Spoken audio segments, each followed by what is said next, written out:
Broadcasting from the beautiful state of Maine, welcome to another episode of the Learning from Leaders podcast, the show that focuses on identifying and developing the skills and behaviors that will inspire, empower, and compel others to follow your lead.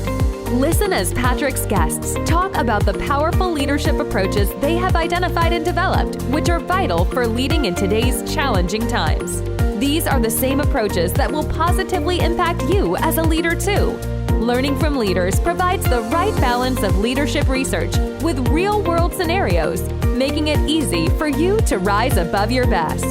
All right, let's start the show.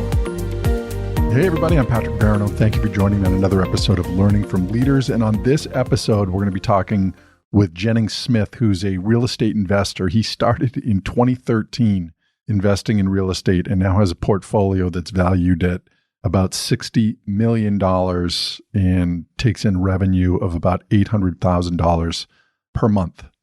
And while that's impressive, this conversation is about more than just real estate. It's about mindset, it's about determination and beliefs. And we also talk about how to layer accountability in what we do so that really we can reach higher and achieve more of what we want. And that's really what this conversation was about. And Jennings really is just such an inspiration in terms of his story and his perspectives on things. So let's jump into it. Jennings, I want to thank you for being on the podcast today. I was really looking forward to having you on, especially this time of year where people are setting goals and what do they want to do for the year. And as I was reading your bio, and we had a conversation before this, you've been very successful in real estate and started in 2013 is when you started buying real estate. And you've been pretty successful. I started with a trailer. I bought a double wide trailer for $5,000 and fixed it up, put a renter in it who promptly trashed it, and I had to evict him. But yeah, at this point now, we have 1,000 apartment units, 500 self-storage units. We have education company around teaching people how to buy their first multifamily to make that transition from single family rentals or owning a business into building long-term stuff with apartment complexes.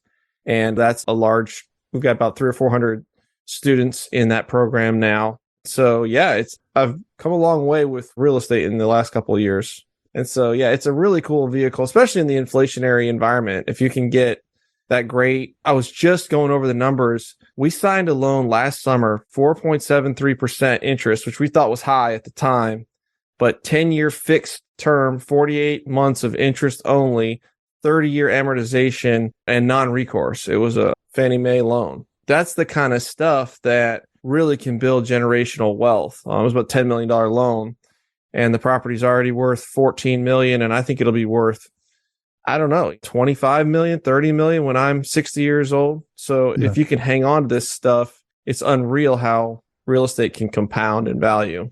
Yeah. And I'm a believer in real estate as well. Before we started the recording, I was telling you that I bought my first 3-unit when I was 24 years old and actually just sold it 2 years ago and did a tax-free exchange that we bought a rental property down in Florida in Estero.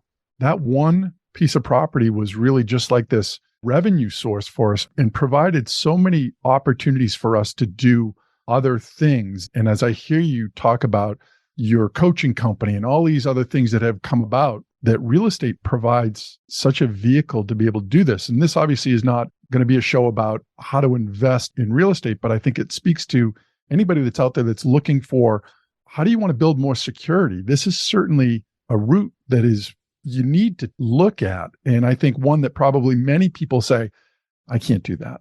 I don't have what it takes to do that. Real estate provides a backbone and a platform for you to take risk, is how I see it, where I can do some riskier stuff. I'm forced to save every month, right? I'm forced to save by paying that mortgage down, and it doesn't really hurt. Like if I have income, I can spend it. I can reinvest it in other businesses. I can take risk with it because I know that those tenants are paying my mortgage down and inflation is working for me and my retirement is kind of set. And yeah, it's a good feeling as long as I'm responsible with that portfolio. But it really gave me the ability to take more risks as a leader, as a business entrepreneur, because it's so stable. It's so safe. Yeah. And it's funny because a lot of people would say, oh boy, that seems so risky. And I would argue that anybody that's in a job that's working for somebody else I look at it as they're the ones that are in a risky spot because you never know when you might be the one that is on the opposite side of being let go. I mean, when you're working for yourself or you're out there looking for properties, it's on you. You rely on yourself. Oh, yeah. I'm unfireable. I mean, I used to have my own business doing general contracting, like building custom homes and kitchens. I was my own boss, but at the same time, I could be fired by my clients. And if a custom home, think about if I was about to build an $800,000 home for you, and we'd been working in permitting and planning for 3 or 4 months to get it there, and then you fire me, which it happened to me. Yeah. So I'm speaking from experience. And you have a job like that fall off the plate. I mean, like, that'll rock your world. And my job, even though I had my own thing, it wasn't that secure as I am now, where, I mean, my clients are renters. The people that are paying my bills are the renters. And there's literally 1,500 of them. So if one of them doesn't like me, it's okay. I can replace them. I can find another one. And that's why I like this asset way better than single family is, you get one person who got your single family home, you got 100% vacancy. And that's not a good place to be. But you're totally right with the security. It's just a different muscle. But once you exercise and you realize, wow, I've got this skill, I'll be able to generate income and make money no matter what I do, you're unstoppable. But you got to build that. I had to chuckle when you say you're not fireable. I feel like at this point, I'm not hireable. Like I just I get it. I wouldn't be able to function in that environment. You're not listening to anybody. Yeah, right. Because I think about this from my own perspective, right? You talk about the risk of not having a single family home. And it was the same thing for me when I bought a 3-family or a 4-family or whatever it is, right? Because you spread out the risk. If I lose one tenant, that's not all my income on that. I'm not going to get crippled by having something I've got to pay all the debt service on. But as well, you've diversified where you have a coaching company. Now you generate revenue from that as well, significant revenue that you're helping other people in terms of your company. Because you've been in the game, and anybody that's in rentals knows that the cash flow is not totally where it's at. One, it's usually light, especially in the beginning. Yeah. And then you have something that goes wrong and like a roof leaks or an AC goes out, and there goes a year of cash flow a lot of times. Yeah. So the multifamily is a little better because you have the acquisition fees and you have asset management fees, and they're just bigger numbers. But it definitely takes a couple of years to get into the really like, okay, we've got our rents up, we've got low debt, our investors are paid off, we're really cash flowing now. And the biggest piece of the pie is the appreciation and sale down the road. And so how do you generate cash to have the lifestyle you want today? And so I'm doing that through the education company. And I'm also doing that through some investments I do. And I'll tell you that the investments I do are pretty on the risk spectrum. And I have the ability to do that because I have the base business of the real estate and the education company. So, but yeah, it's diversification of income is super critical. And I think that everybody in real estate is good to have a core business that feeds into that. Like whether you're a realtor or maybe you're a commercial broker, maybe you have a property management company, maybe you're doing education. Because my education company feeds investors. It feeds deal flow. People jump in my Facebook group and they want to invest with me, or they want to throw a deal and partner with me or get a fee for passing a deal off to me. As long as it fits in that vertical, it can become really, really powerful. Yeah. When you bought your first property, I'm sure not everybody was like, Jennings, what a solid move. Smart. Do it. No. Actually, my wife said, if this doesn't work, we're going to have to leave this town because you've asked everyone we know to give you money. And if we go bankrupt, like, we're moving. And I was like, yeah, you're right, but that's not going to happen. And it was scary. The first big deal I did was a 63 unit and it was $5 million. And so we're taking on $4 million loan or $3.8 million loan, and we're raising $1.2 million from investors. So they were co-investing, and I didn't owe them the money because they're part of the deal. But still, you don't want to lose people $1.2 million. And yet it got really real at that moment when I had secured the deal. I had figured it all out. We had raised all the money. We got in the loan, and I'm signing on the dotted line, and people are wiring in hundreds of thousands of dollars into this bank account that I had just set up for this LLC. I'm like, holy cow, like this is the gravity of that hit me. Like this is real. And I don't say that to scare people, but there's a lot of people that they walk up to that precipice and they back away. Because when you close that first deal and you break through that momentum and that mental barrier, then it just becomes a function of math. Do these numbers work? Okay, can we raise the money? Can we get the debt? What's the rate? And it just becomes more of a mechanical thing. The first deal is not like that. The first deal is like just mental gymnastics of getting yourself through that. And that's so hard. That's why so few people break through that first deal. I chuckle because I can think back to those things of just that one property. And we went through a period after that of flipping properties that we actually used this as just this garden that I would say is that we would harvest from it, buy something else and flip that. It was such a great vehicle for us. And again, I think what some people might be listening thinking, well, I don't want to go that aggressive or that far. You don't have to really have a pretty good impact on your lifestyle. Just a few buildings could really, for some people, be all they need.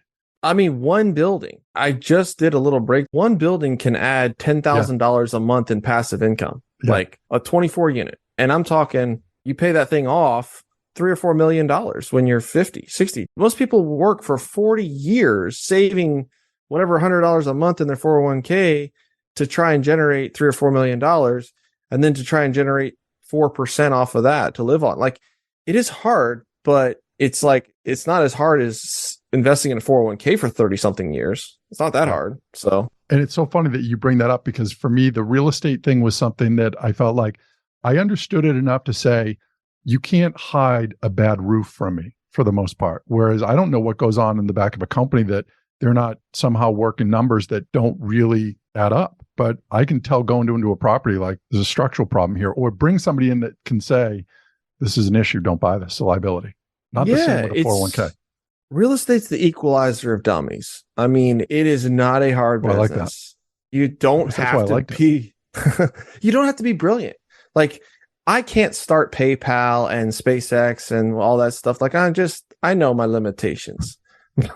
But real estate is not that hard. And yeah, you can drive the neighborhood and be like, you know what? There's a lot of boarded up buildings here. And I look on Wikipedia and it looks like this town is shrinking. Like, I'm probably not going to buy in that area. Like, it's just mostly common sense. This stuff is not rocket science.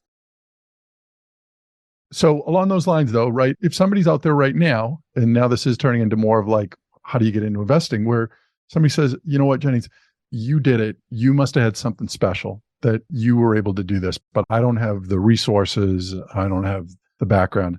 Good for you, but you're special. I can't do this. Yeah, that's how I felt too. I mean, here's where I was. I wanted to be wealthy. I wanted to be successful. I had that drive. And if you don't have that drive, I don't know, I probably can't help you, or you can't help yourself. And I think that some people, they truly don't. But there are definitely people out there that they want more and they're going to get it. And they're just looking for the right vehicle or opportunity. And so for me, I was hustling and buying the rental homes, buying the trailers. But when I did the math and extrapolated that out, I was like, this is going to take me 50 years to generate, because I wanted to make $100,000 a month. I wanted to have $50 million in net worth. I wanted to really do something big. And when I did the math on that with the single family homes, it was just like, I can't save enough. I don't earn enough. I only earn in about $100,000 in my construction company. Like, I'm just not going to get there with this vehicle. And so I decided to look around, and I saw that multifamily was basically in my wheelhouse. I kind of liked real estate. I understood it. And this was just the same thing, but on steroids. But my dad told me, listen, you can't do that weird, like, no money down stuff. Like, you have to have millions of dollars to do this sort of thing. And he had rental homes that he had built up slowly. He had like 15 rental homes that he'd built up over the years, buying them one by one by one. And I took him at his word. I was like, okay, you know, I get it. You're right. Makes sense. And I kind of just shelved that dream for years. And we were talking before we started recording about how stuff that we hear, stuff that we read, stuff that people that we trust tell us, and we just take it at its word and we never question it again. And how dangerous that can be, because it ain't necessarily so. And so a couple of years later, I stumble across this online course. They're talking about how to buy apartments using none of your own money, none of your own credit, this kind of thing, this sales guru stuff. And I'm like looking at it, and it's like $1,000. I can't believe this, because I'm the one that's like, no way. It can't be done, right? That's my block. That's my mental block. Right. And so I was too. And I see this course and it's $1,000, and I'm like, I'm not getting ripped off. So I leave the webpage, and thankfully this guy was like a ClickFunnels guru or whatever, because he's like, wait, before you go, do you want to just buy my like deal analyzer for $100? Like, all right, yeah, I'll do that. I can afford $100. So I buy this deal analyzer. It's just an Excel spreadsheet for $100. And I'm looking at it, I'm like, wow, this thing is really pretty good. It's like well built. It makes sense. I'm starting to understand how it works. And then they're like, hey, if you buy in the next 24 hours, we're going to apply this $100 towards your purchase. And if you don't, you're going to lose your $100. I was like, oh, all right, I got to do it. I'm telling you, it was a huge hurdle for me to pay $1,000 for this course. And this was probably 6 or 7 years ago. And I already had like 2 rental homes and a couple trailers, but I pull the trigger. I buy this course. I go through all the videos. I'm watching it, and it's phenomenal information. And I don't do anything with it. I sat on it for 2 years. I'm watching these videos. I'm like, yes, I can do it. And then I can't find a deal. I talk to a couple people that might want to invest with me. They tell me no, they reject me. I'm like, I knew this wasn't going to work, but I kept after it. And finally, when I really made something happen is when I got an accountability partner. So I partnered with my cousin. I was like, we're going to do this. We're going to do this. And once I plugged into that network and had that accountability, that's when we started to close deals and make things happen. And it was true. I've bought $60 million worth of real estate with none of my own money. I've raised it all. I've gotten partners and loan sponsors to help me get these loans that I couldn't qualify for.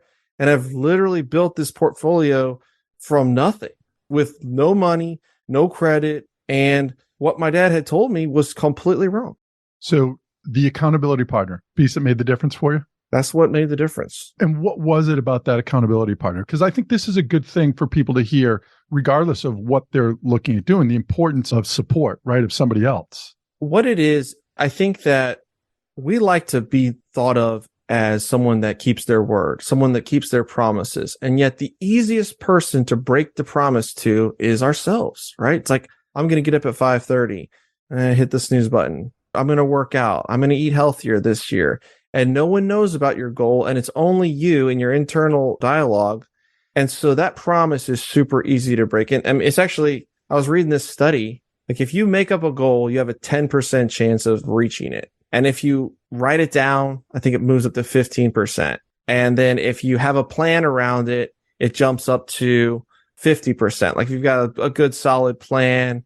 And then when you tell somebody about it, you jump up to 65%, which is huge, right? From 10% to 65% chance of achieving your goal. But you can go all the way to 95% if you get an accountability partner and you have a specific time every set period of time, every day, every week, every month, whatever, that you meet, and he or she holds you accountable to the metrics that you're pushing on to achieve this goal. Yeah. And so to go from like, yeah, it would be nice to have a big real estate portfolio to I have one. What do I have to do to make sure that that's like guaranteed going to happen? And I had to tell literally everyone in my life, I'm buying real estate. I'm raising money. This is what I'm doing. Me and Yaden, my cousin, are partners. And Yaden and I were meeting weekly. And come hell or high water, we were going to do this. So that was the difference. Yeah. And you speak of two things there. One is the study that you're mentioning, or one of the pieces of research. It was recent too. It was within the last 3 years or so. It was in the Journal of Applied Psychology, because I know which one you're talking about. It was in the 60 percentile. What was fascinating about that was that there was data before that would say that when you tell other people about your goal, it works against you. But what they didn't take into account was this particular study looked at who you told. And it was people that you respect. When you tell people that you respect or have high opinion of, that's when the 65% kicks in, because it's like, you don't want to disappoint them and you don't want to look like a fool in front of somebody that you respect. So I didn't realize about the accountability piece, but to me, it makes sense. You know, as an example, I didn't go to the gym this morning. I generally get up at about 4:30 and go to the gym, and my alarm was late and it was 5 o'clock when I finally rolled over and I didn't go. You're so lazy, 5 a.m. Yeah, right.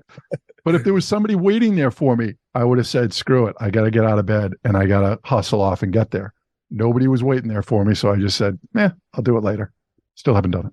I started working out 3 years ago and I never could work out. And the only way I can is because I hired a trainer that I have to pay and meet him. Right. And he's texting me. He's like, we're working out today at 3 o'clock. And I mean, and it's like, Yeah, I mean, I still could cancel or I could reschedule, whatever, but it's like because it's in my calendar, I'm paying him, is there, like I do it 3 times a week pretty regularly.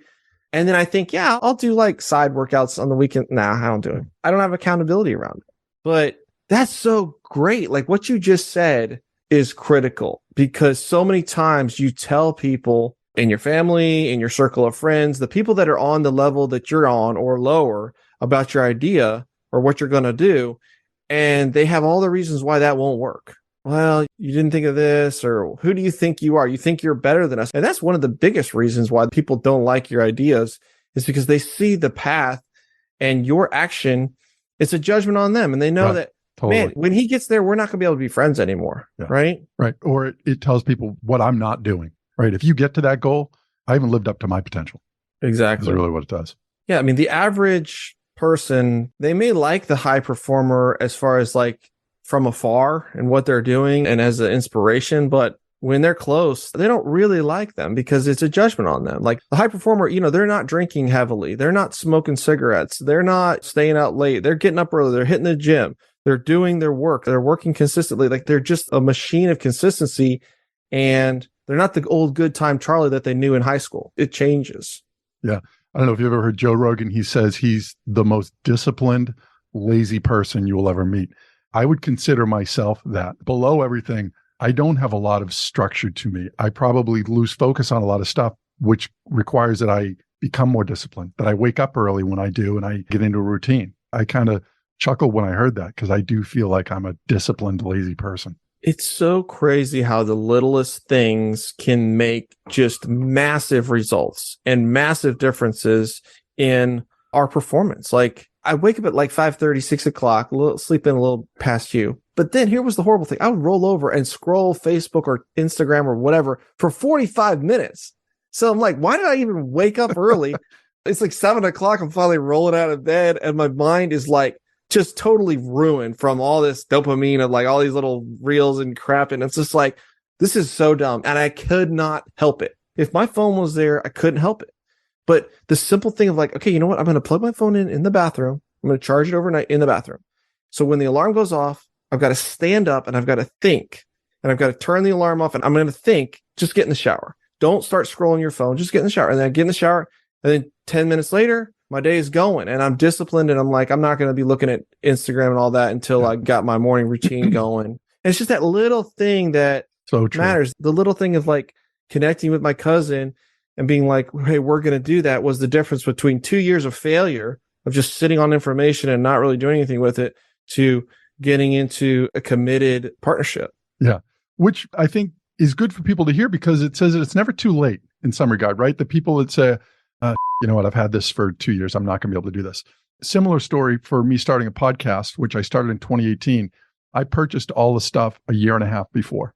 It literally sat in an Amazon box in my office that I could see. And I kept saying, I'm not ready yet. I'm not ready yet. And finally, it was right before Labor Day of 2018. And I said, screw it. I'm doing this.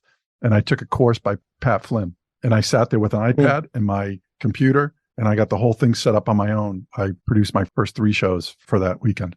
It's never too late. It's just, you got to take action. And it doesn't have to take that long either, too. No. 3.5 years ago, I had a few trailers and 2 rental homes. And that trajectory can be really, really fast if you put in the effort, put in the work. But I have a podcast and I would never do it if I didn't have a producer that I was paying that was like emailing me like, where's your show for the week? Like, where's your monologue? Like, you need to book. And I hired an admin assistant, which was very scary because you're like, do I really need them? I don't want to pay that money, blah, blah, blah, blah. But what they are is just a layer of accountability. Like, if you want to get something done, tell her, hey, this is a priority. We're going to make sure that this gets done. We're going to get those taxes filed on time this year. We're going to get these podcast guests scheduled and all the stuff we know we want to do. We need accountability. We need habits and structure. For your coaching, as we're sort of winding down here, what do you think the biggest challenge is for people in terms of entering your program that you run into, that you help them with? The biggest problem is, I would say, borrowed belief, like imagine barriers that are not there. And these things can be so painful where, for example, if you want to be successful in multifamily, then you got to talk to brokers. And you got to call them up and generate a conversation like, hey, this is what I'm looking for. et cetera, et cetera. And that can be awkward because brokers, they want to shoot you down. Do you have proof of funds? Can you close? And you already feel a little bit like an imposter. Same thing with money. You got to get money for down payments. And so you either have to connect with investors who will invest with you, or you got to connect with people that are connected to investors like me who can bring the down payment for your deal. And so you have those conversations and get comfortable with talking with people and asking them for money and pitching your ideas. And so they imagine all these things that are going to happen, all these objections, and they try to plan them out and what they're going to say. And then it never goes that way anyways. And so they get paralyzed and they just don't do anything. And they stop showing up on the calls and they stop doing the work and they stop going through the course. And then they've spent all this time and effort and money and they've got nothing to show for it. And it was just another failure in a long string of failures. Yeah. And they knew they should never have done this anyways. This was dumb. I'm just going to go back to my W-2 that I hate, but at least I get paid my $15 an hour and I can live my life in peace and watch Netflix. And it's like, that happens. And the reason that the way we overcame that was small group accountability, where we do these things called deal sprints and we put you in a group of 8 to 10 people. You have a sprint leader and we force you to lay out like, these are the 3 things that I'm going to do over the next week. And these are the action items I'm going to do. And then they say them out loud. The sprint leader's writing them down. Everybody else in the group can see it. The next person does their thing. Da, da, da, da, da. And then the next week we meet again and we say, okay, did you do this? Yes or no? And if they did it, they make progress. And if they didn't do it, then they are embarrassed and they do it the next week. And most of the time they do it because they said publicly that they were going to do it. And the whole meeting is just that. Like there's nothing really like we're dropping these gems of knowledge and wisdom. It's just, here's what you said you're going to do. Did you do it? Yes or no? Yes. No. Partially. Well, da, da, da. And then we can help them with whatever it is, but it's really just forcing them to be like, I said I was going to pick up the phone and call that broker. I got to do it. And then all of a sudden they get better at it. They overcome that mental barrier. They're like, this isn't so hard. And that was the total difference because we were selling courses. We had the deal room, which was mentoring, and our success rate was really not that high. And once we incorporated that behavior modification, holding them accountable in a small group of 8 to 10 of their peers that they respected, that they knew, the success rate went through the roof. You bring up such an important point. And I do the same thing with my leadership and teamwork, is that I meet with people one-on-one, but I also have us meet in small groups for that exact reason, is because, and the research backs this up, is that when we're in small groups, and I'm sure you see it too, is that people draw energy off of each other, get ideas off of each other, support each other. There's accountability there. There's such a benefit. Competition. Competition. Yeah, you're right. Yeah. They want, some people are driven by that. Others, not so much. Well, yeah. And that's healthy too, especially in your environment where people are like, they did it. I got to up my game here in a healthy way. In a healthy way. I love competition. I think it's great. Borrowed belief. And I think that thought process, I definitely had that. And I think that's so powerful in getting in these rooms, going to these conferences and meeting these guys that have these portfolios. And really, really and truly, if he can do it, I can do it. Sweet. Like, I mean, he works hard. So do I. He gets up early, so I can get up early. He made the calls. I can do that. Like, there's nothing that he did or she did that is just a superhuman feat. And seeing that and seeing success and being around that versus, oh, you can't do that. Just go back and do your job and be happy with your $50,000 a year. Like, that's not what you need. And when I started investing in these conferences and mastermind, I've spent a lot of money to be around high level people, and it's worth the investment. Yeah. That want to win. There's a mindset and a contagion to it. So as we're sort of wrapping up here, I remember there's a quote by Abraham Lincoln. It says that some achieve great success is proof that it's available to all of us. And I think it's so true. I will tell you, Jennings, I have totally appreciated this conversation. I think especially it's so timely at the beginning of the year. And if there's one takeaway that I've been reinforced in terms of having the conversation with you is find an accountability partner. Regardless of whatever you're going to do, find somebody else out there that will sort of keep you honest on whatever you're going to do. And the likelihood of you getting there is exponential. Absolutely. Get to that 95% level. I mean, that's where we want to go. Don't leave it to chance. Yeah. So along those lines, if people want to reach out to you, Jennings, what's the best way to do that? My website is my name, Jennings Smith Jr., JenningsSmithJR.com. You can join my free Facebook group there. You can check out my podcast. You can shoot me a message. So that's probably the best way to hit me up. Sweet. And that'll all be in the show notes as well. So again, want to thank you for this. Really appreciated this call. I love it. Great to see you're having so much success. Yeah, Patrick, it was a ton of fun. Thanks for having me on. All right. Take care. Thanks so much for listening to this episode of the Learning from Leaders podcast. If you've enjoyed the show, please feel free to rate, review, and subscribe on your preferred podcast listening platform. We really appreciate that effort. Until next time, keep rising above your best as a leader.